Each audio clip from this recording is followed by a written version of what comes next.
What's up, guys?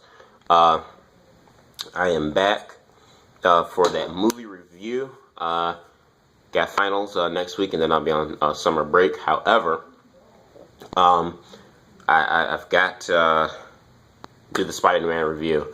I saw Spider-Man the movie not once but twice, so I can get a full effect of it, and give an honest opinion and fair review of the movie. All in all, I thought it was a good movie. However, it wasn't perfect either. Nor do I expect any movie to be perfect, but it has some of its flaws, and it does have some of its good things. I'll kind of go and talk about the things that I did like about The Amazing Spider-Man 2. First off, I love the costume. I think the costume is really great. The costume is very, some people complain it's kind of cartoony, but I kind of like that look. It's like instead of, most superhero movies we have nowadays, it's like, they try to take what's from the comic books, but try to make it seem like, if this was real, this is how this character would look if this was real life, so on and so forth. And they've done some pretty good jobs in emulating that, in a lot of superhero films. But the Amazing Spider-Man 2 costume, it looks like something straight out of, an animated series or a comic book and slapped right to the film, right on the silver screen, and it works. So I really like the film a lot. It's very comic booky. Another thing I liked about it, I thought the acting was good. I thought Jamie Foxx as Electro, I really liked a lot. I like the look of Electro. The blue skin that you can see through. I'm like, this is kind of cool. I really like the look of Electro. I'm proud to say Electro's look is probably one of my favorite looks in recent memory, in terms of a villain and how a villain is portrayed image-wise on screen. I really like the look a lot. Dane DeHaan as Harry Osborn. Love it. And I love the chemistry between him and both Andrew Garfield's character as Peter Parker / Spider-Man. Andrew Garfield, I said it with the first movie, and I'll say it again with this one. Best Spider-Man ever. I'm sorry. He beats Tobey Maguire. I'm sorry. There are a lot of people that think about the otherwise, but the dude is Spider-Man. Andrew Garfield is Spider-Man. I'm sorry. Also, really good action scenes as well. He has some really good action. The movie itself was a good, fun film. Now, in terms of things that I didn't particularly care for about this movie here, because like I said, I love the Amazing Spider-Man movie franchise. I was glad when they rebooted the series. A lot of people were pissed, whatever. I'm so glad they rebooted the series because I like the direction where they're going. Things that I didn't really particularly care for in this movie. For one thing, the movie kind of dragged a little bit at some points. One of the things that a lot of people, talked about or complained about, the critics at least, was that the relationship between Gwen Stacy and Parker, how it kind of dragged a little bit, and 1 minute they're together, then they break up, then they're back together, they break up again, then they're back together. I can understand. I think that went on for a little bit too long. I think what they should have done was have it, and Parker, separated. Not really, because in the last movie they kind of left the cliffhanger, breaking her father's promise. But I think in this movie they should have had it where they were kind of together, but then they break apart and they just stay separated until towards the end of the movie they kind of get back together. And then once they get back together, then you have that epic climax of how Gwen Stacy died. Instead of that, they just had they're back together, they break up, then they're not sure if they want to be with each other or not. They want to keep it as a friendship type, platonic friendship like level, and then decide to get back together, and then you have the climax, which to me that was a little bit messy, in which it paced out. One thing that had concerned me about this movie was the fact that they had 3 villains: Goblin, Electro, Rhino.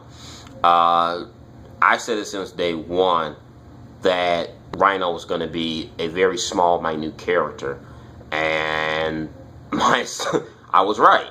Rhino had a very small role. A lot of people were kind of pissed off about this. Like, why would you take a well-known actor as Paul Giamatti and have him in there for literally 15 minutes, as Rhino? I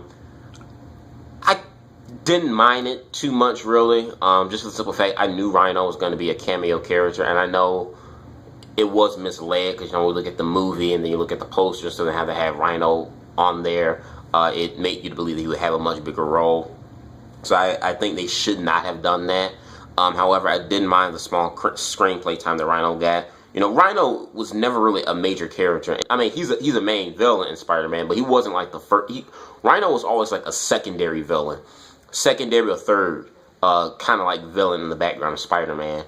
Like a Shocker or a Sandman or Hydro Man.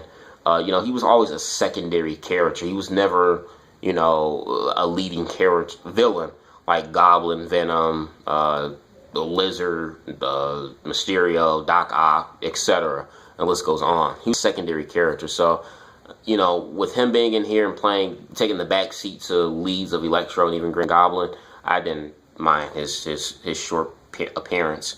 But again, I was concerned that it would have been overstuffed with too many villains. It really wasn't, so that was a bonus. One thing I kind of wish that the movie did have, I kind of wish they would have taken a back seat a little bit to the romance, a little bit, and just put just a little bit more. I mean, there was some good action in here. It was some good action scenes, but I just kind of wanted just a little bit more action in the movie. I had no problem with the chemistry and the romance scenes, but I think it just dragged on just a little bit too much out of a 2 hour and 20-minute movie, maybe a little bit over 20 minutes, 2 hours and 20 minutes. I just kind of wish we got a little bit more action. I kind of wish we could have gotten a little bit more. Obviously, fighting scenes between Spider-Man and Electro. I thought Jamie Foxx played a good character in Electro. I thought Electro was a cool villain. But, when you look at the pacing of the movie and how things are portrayed, Electro is kind of like, he kind of becomes a little bit of an afterthought, a little bit to me. Yes, he is the main villain, but when you get towards the end of the movie, and you have the things going on with Harry Osborn and how Harry becomes the Green Goblin, Electro kind of plays secondary a little bit to the Green Goblin role, to Harry's Green Goblin. So I will admit that and agree with that on IGN's review of the movie. Even though Electro is the main villain, he does kind of seem like he's played secondary to Harry Osborn as the Goblin.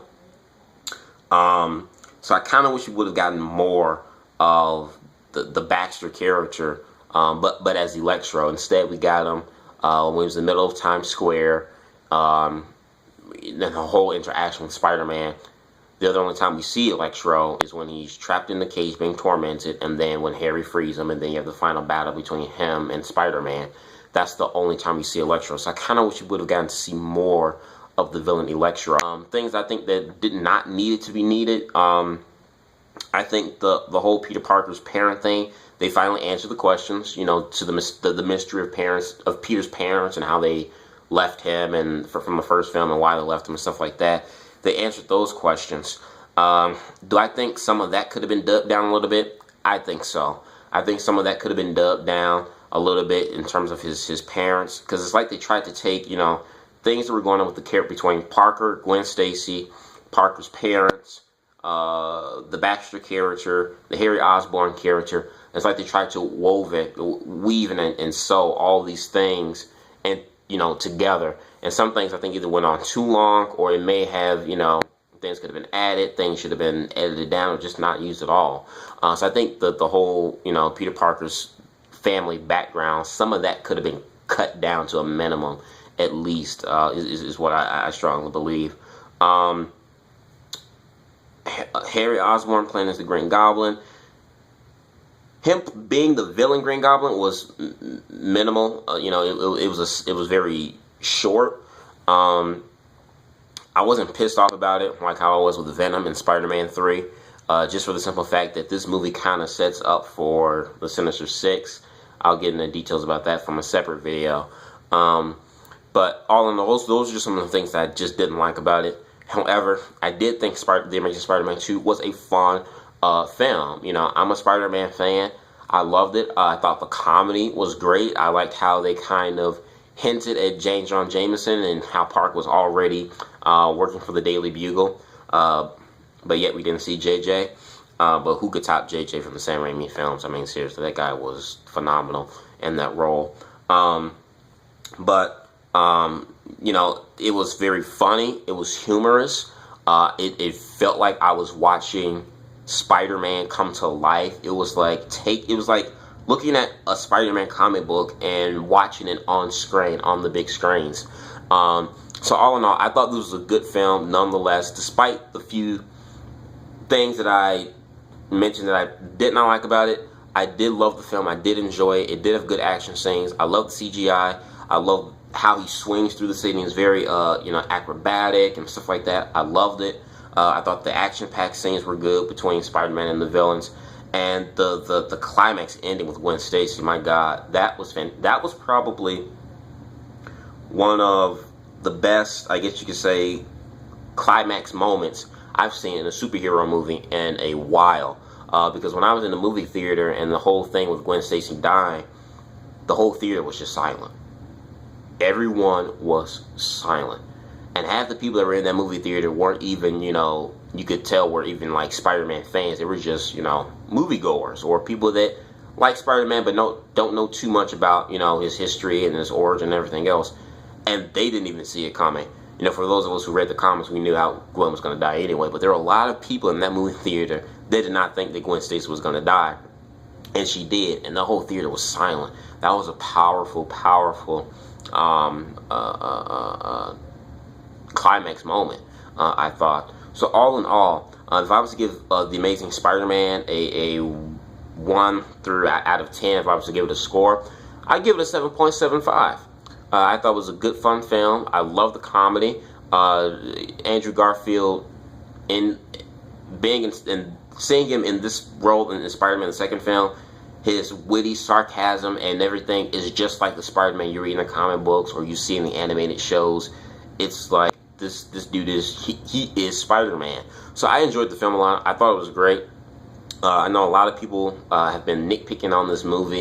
A lot of people, especially since, you know, with Sam Raimi's Spider-Man 2, that was like the bar of, like, you know, one of the best superhero movies of all time, not just a good standalone Spider-Man film. I know a lot of people have been looking to nitpick with this film just because, you know, Sam Raimi's Spider-Man 2 was good. But, you know, at the end of the day, I still enjoyed myself, I say, probably more with this movie than I did with Sam Raimi's second Spider-Man film. I'm sorry. And that's a good movie. I like Sam Raimi's Spider-Man 2. That was a good film. But you guys let me know what you think about The Amazing Spider-Man 2. What did you like about it? Did you dislike it? What did you dislike about it? I mean, your thoughts and opinions in the box below. Subscribe, comment, peace.